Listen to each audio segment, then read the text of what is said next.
संयुक्त किसान मोर्चा के अध्ययन पर किसान द्वारा 10 मार्च को पूरे देश में दोपहर 12 से शाम 4 बजे तक ट्रेनों का चक्का जाम किया जाएगा।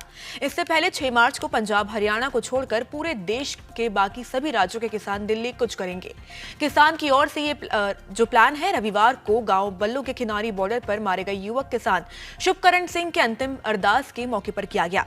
इस दौरान मंच से बोलने वाले सभी किसान यूनियन के नेताओं ने केंद्र सरकार से मांगों को पूरा करवाने के लिए सभी को एकजुट होने की भी अध्ययन किया गया है। इसको लेकर सरवन सिंह पंधेर ने क्या कुछ जानकारी दी, सुनिए। उत्तर भारत से, पंजाब से बड़ी तादाद में यहाँ पर किसान, मजदूर, माताएं, बहनें पहुंचेगी और आज का जो इकट्ठ होगा वो मोदी सरकार की नींद हराम करेगा।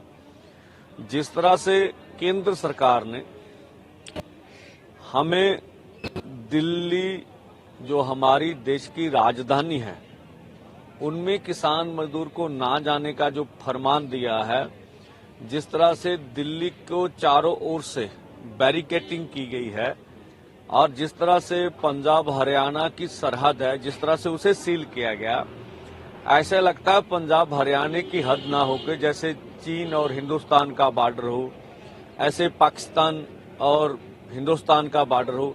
मुझे लगता है नेपाल के साथ भी इतनी सरहद हमारी टाइट नहीं है, लेकिन दो अलग अलग कंट्रीज है। जिस तरह से ये सब सीन किया गया, इसी के साथ साथ जो हंजू गैस इस्तेमाल की गई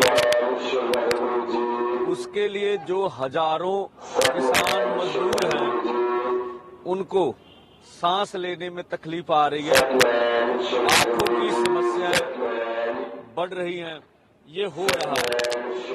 इसी के साथ साथ जो बुलेट इस्तेमाल की गई है, 12 बोर के फायर किए गए, उससे हमारा शुभकरण सिंह शहीद हुआ है। 3 गंभीर जख्मी है। प्रितपाल सिंह की जो बाईं लेग है वो अलग अलग थगाते हैं और 14 इंजरीज उसको आई है।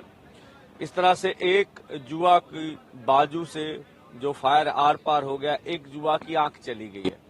इसके अलावा जो रबड़ के बुलेट इस्तेमाल किए गए हैं, जो उनके घाव है वो भी नुकसान कर रहे हैं। तो उसके आगे जाकर जिस तरह से डरी हुई सरकार ने अपने ओर से ये यत्न किया, भी हम डर रहे हैं। जिस तरह से अजय मिश्रा टैनी, जो लखीमपुर खीरी के साजिश करता थे, उनके बेटे अजय मिश्रा टैनी ने जिस तरह से किसानों के ऊपर गाड़ी चढ़ाकर उनका कत्ल किया था, उनको कल भाजपा ने टिकट दे दी। तो वो कटे पे नमक छिड़कने की बात की गई है जो सरकार कर रही है, और सरकार का असल चेहरा नंगा हो गया। भी जो जीनियस क्राइम करने वाले लोग हैं वो भी केंद्र में मंत्रिमंडल में हैं और आगे वो एमपी बनेंगे। तो अब देश के 140 करोड़ लोग देखेंगे तो जो इस तरह की सरकार है जो बर्बरतापूर्ण देश के किसान मजदूर के खिलाफ कार्रवाई कर रही है, एक तो वो, और देश के किसान मजदूर को एमएसपी लीगल गारंटी कानून देने के लिए तैयार नहीं है, देश के किसान का कर्ज और खेत मजदूर का कर्ज माफ करने के लिए तैयार नहीं है, और C250 के अनुसार फसलों के दाम देने के लिए तैयार नहीं है। लखीमपुर खीरी का इंसाफ हो, सभी केस वापस लेने की बात हो। अब देखिए उत्तर भारत में कल ओलावृष्टि और बरसात से जिस तरह से फसलों का नुकसान हुआ, तभी हम बोलते रहे कि फसली बीमा योजना सरकार अपने प्रीमियम पे करे।